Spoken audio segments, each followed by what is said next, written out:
Hello mga agaw. Yan, flex ko muna itong apple mango ko dito mga agaw. So ngayon ay nakasurvive po ito dahil sa meron pong El Nino. Nung nakaraang mga taon ay hindi po dahil inuulan po yung bulaklak. So ngayon, nagtuloy-tuloy po yung bulaklak niya at naging bunga. So marami na po ito agaw. Yan, nasa mababa lang po. Oh. Yung pinakamalaki nito, yung una kong nakuha na harvest ay halos mag 1/2 kilo yung isa. So ngayon marami na po yun mga agaw.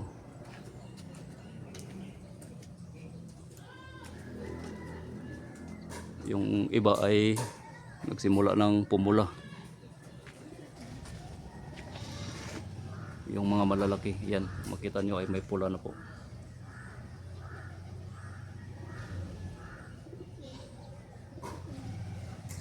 Ito po ay natural lang po, walang spray. Dahil sayang po pag gumastos ako ng spray, ay pag namulaklak baka aabutin din na po ng ulan at hindi po magtuloy-tuloy at maging bunga.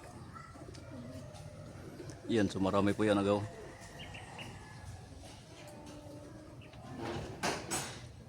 So bali, pangalawang bisis na po ito na marami yung bunga. Yung first po na harvest namin ang nakaraang 2024, yun po yung pinakamadami.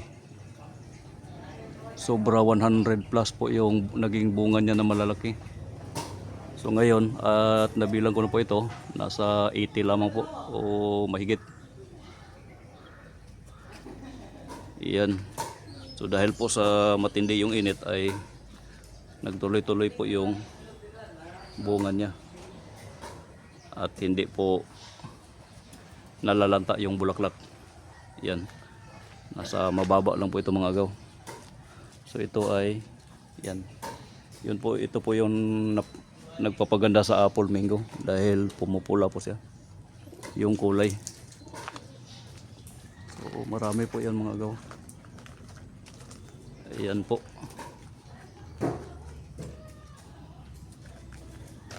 Tsaka meron pa po dito. Ayan. Medyo may kalakihan na yung ibang bunga. Ito po, yan, pulang-pula. So ito po ay maging mapula pa rin po ng halos matatakpan ng kulay pula yung kulay green na balat. Yan. So meron pa po dyan. Yung iba nasa gitna, sa liblib, natatakpan ng mga dahon. So sa ngayon nakikita ko na po dahil malalaki na po yung ibang bunga.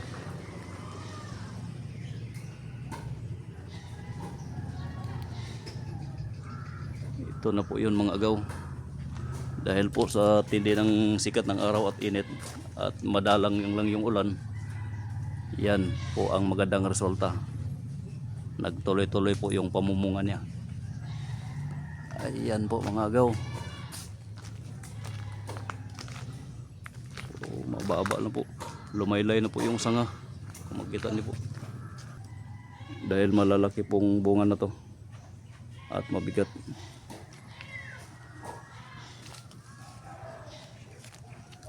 Goods na goods.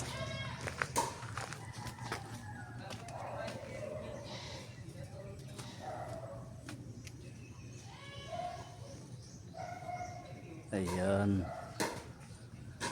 So ito namang Indian mango namin dito agaw. Inabutan po yung bulaklak yan ng ulan kaya konti lamang po yung naging bunga. Nagtuloy-tuloy. Meron pong pakunti-kunti. At meron na pong bagong bunga doon na maliliit pa. Ayan po. So hindi po katulad ng unang pamumunga nitong Indian mango na sobrang dami po talaga. Pinamimigay ko lang dito sa mga kakilala ko. Kasi Hindi po ako marunong magbenta. Ayan po.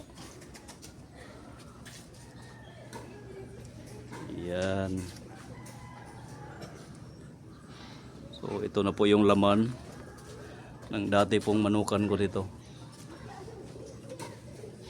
Green na po yung paligid. So nila-landscape ko na rin po. Ayan, para merong walking pathway at hindi na po magkakaputik pag panahon ng tag-ulan. At ito naman pong kulungan ng manok ay unti-unti ko na pong nirenovate. Gagawin ko po itong dirty kitchen. Dahil halos po dito kami nagtatambay ng pamilya ko. Lalo na kapag sobrang init ng panahon. Ayan po mga agaw. Tadadaan! Sa gustong manghingi dyan, punta lamang kayo dito sa amin. Ayan. Thank you for watching.